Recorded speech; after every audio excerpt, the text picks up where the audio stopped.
Disneyland for adults and camping for CrossFitters. That's how I would describe WODLAND 2026. And what a weekend it was. First and foremost, the weather was incredible. You know what it's like in the UK. Who knows? But we got the weather bang on perfect. Wasn't too hot, was definitely not too cold, and it didn't rain one drop of water. We came 16th out of 37 teams. You think I'd be disappointed?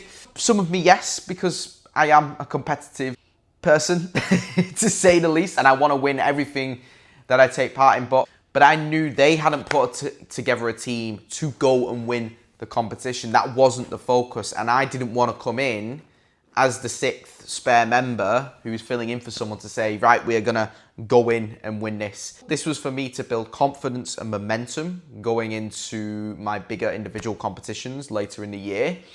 Secondly, this is a weekend away. This is like my music festival. This is like my rave. This is my holiday. I love doing stuff like this, and something like WODLAND is very, very different to most other CrossFit competitions out there because it was literally hosted in a forest. And I just want to say, I got more out of the weekend than I expected. So I couldn't have asked for a better team, for a better weekend, for a better competition. It was just brilliant. The only thing I didn't ask for was a slight injury, which I did pick up. Check-in was at 8:30 a.m. and the first workout, I believe, was around 9:30 a.m. The first workout was straight away a test of teamwork. And it'd be probably fair to say that we failed that initial test of teamwork, and I think everyone in the team would agree. It was 12 minutes time cap, 50 bunny hops over the log into 80 squats or log squats as a team of 3 men or women. You would then go into burpees over the log, 40 of them, 80 thrusters, 40 burpees over the log. Whilst one of the teams of 3 is doing the chipper, the other would run around 800 meters to come back to the start. Now the caveat was the run didn't actually count for anything. It was only the timer of your team, and you would only swap when the running group got back to the log. Now where I said our teamwork didn't go to plan was on the bunny hops. We just were not getting our timing right.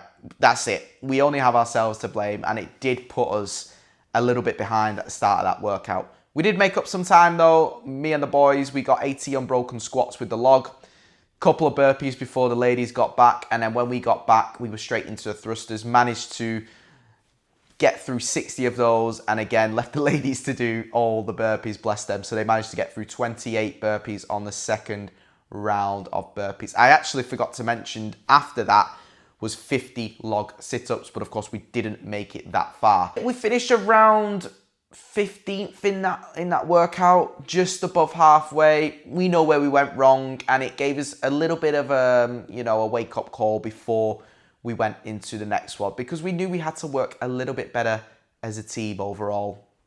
So the next WOD was one of my favorite ones, I think. It was the team tire flip and push press with the tire. There was also log lunges, so you split into teams of 3. This time, however, you didn't need to be a team of men and a team of women. You could divide the team however you liked. So first off, your team of 3 would start with 1 length of tire flips. The team behind is carrying the log Zerker position, and they are lunging as a team behind you. Once you both get to the end, the lunging team then has to go past you, put the log down before you can start your push presses. Push presses were done as a 3. So you would hold the tire above your head, you had one person on one side, another person on another side, and together you would push. I was with 2 of the females, Rianne and Beth. I did take a few more of the tire flips, which is fine. But as a push press, I think we did very, very well. No failed reps. We timed it good. And, I don't think as a team we could have gone much faster than we did. So happy with the result there. Again, I think this was one of our better ones, finishing around 11th. Woo! And that was 2 events done already. In between the events, basically a campsite. They had music going on, they had different vendors, they had all the other tents with all the other athletes there.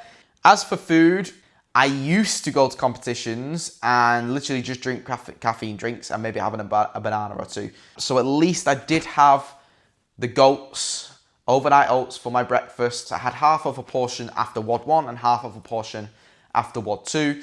I also brought some dry seeded bread. Probably would have been better bringing white bread, but I didn't have it in the house. I was a little bit unprepared.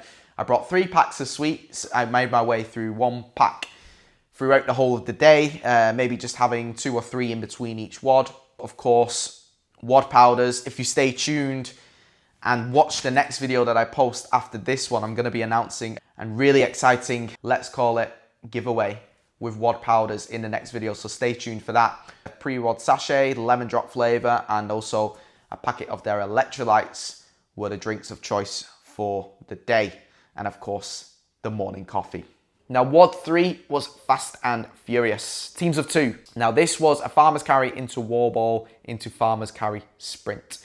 Farmer's carry equipment was actually 2 very small logs with handles on. Quite light, I have to say. And what you did is you sprinted from one side of the arena or one side of the course to the other, which was around maybe 10 meters, 15 meters.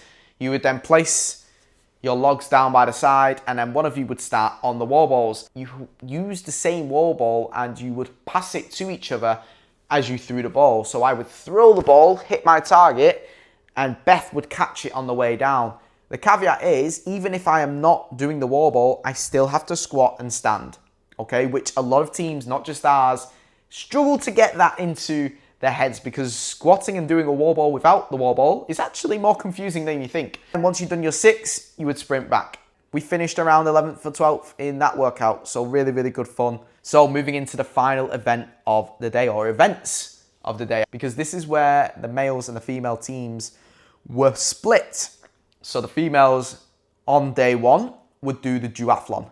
This was a cycle, run, cycle, run, cycle, run event for each individual member. But I'm going to talk about the trail run that the men had to do first, because that was the earlier event of the day, and that was probably the most difficult event of the whole weekend, in my opinion. All the men ran at the same time, first and foremost. A 3+ kilometer trail run, which started with a big downhill and ended with a long uphill. Exactly how I imagined it with this trail run. Painful, uneven, raw, rugged. That's exactly what it was. I was watching my feet more than anything to try and not crack my ankle on any loose rocks. Pretty damn soon into the downhill. Now, this is where I'm super confident. I will just let gravity take me. I've got very good ankle mobility and strengthening, so I was flying past people on that downhill, which I'm quite happy I did, because even though I started near the front, I was at the side, and the way it filtered through, I probably set off in, 25th place. Getting to the uphill, I'm probably sitting in the top 10, definitely the top 10, maybe even the top 6 at this point. But I know there's a long way to go. We reached the spectators, so the girls there were cheering us on, which definitely helped give me a boost. And this is where my breathing was really, really getting in the way. I had to walk for 20 seconds. I couldn't bring my breathing down. I was struggling to get air in because my nostrils felt blocked. There was flies that I was swatting away all the time. I probably lost maybe 3, 4, 5 places maximum by walking. But what it did allow me to do is, once I got to that final home run, I sprint up that hill. I got up that hill and I went as fast as I could. I think I even overtook a couple of people up there. And I have to hazard a guess, I probably finished around 13th, 14th, 15th as an individual. James and Mark came in around 2 minutes later than me. They were quite close together. And how they scored it was they combined the team's times. And overall, we got 46 minutes. That actually left us in 11th place. And for 3 guys who are traditional CrossFitters, we don't run ever unless it's in a 400-meter WOD. And then we moved into the girls' duathlon. Now, this was the one I was actually looking forward to the most. So your team completes that when all 3 of your team members have done 3 runs and 3 cycles. But Charlotte, Rianne, and Beth, credit to them, they got through it. They did as much as they could. The runs were solid. The bikes, they didn't fall off as far as I could see. They had some issues with the bike seat going up and down. But other than that, they put in a really, really good effort. We couldn't have asked them to do any more than that. And that was the day done. Tired, yes, but excited for the next day ahead. I felt okay, maybe a little bit sore, but I was definitely not aware of what was to come the following morning. I'll get to that shortly.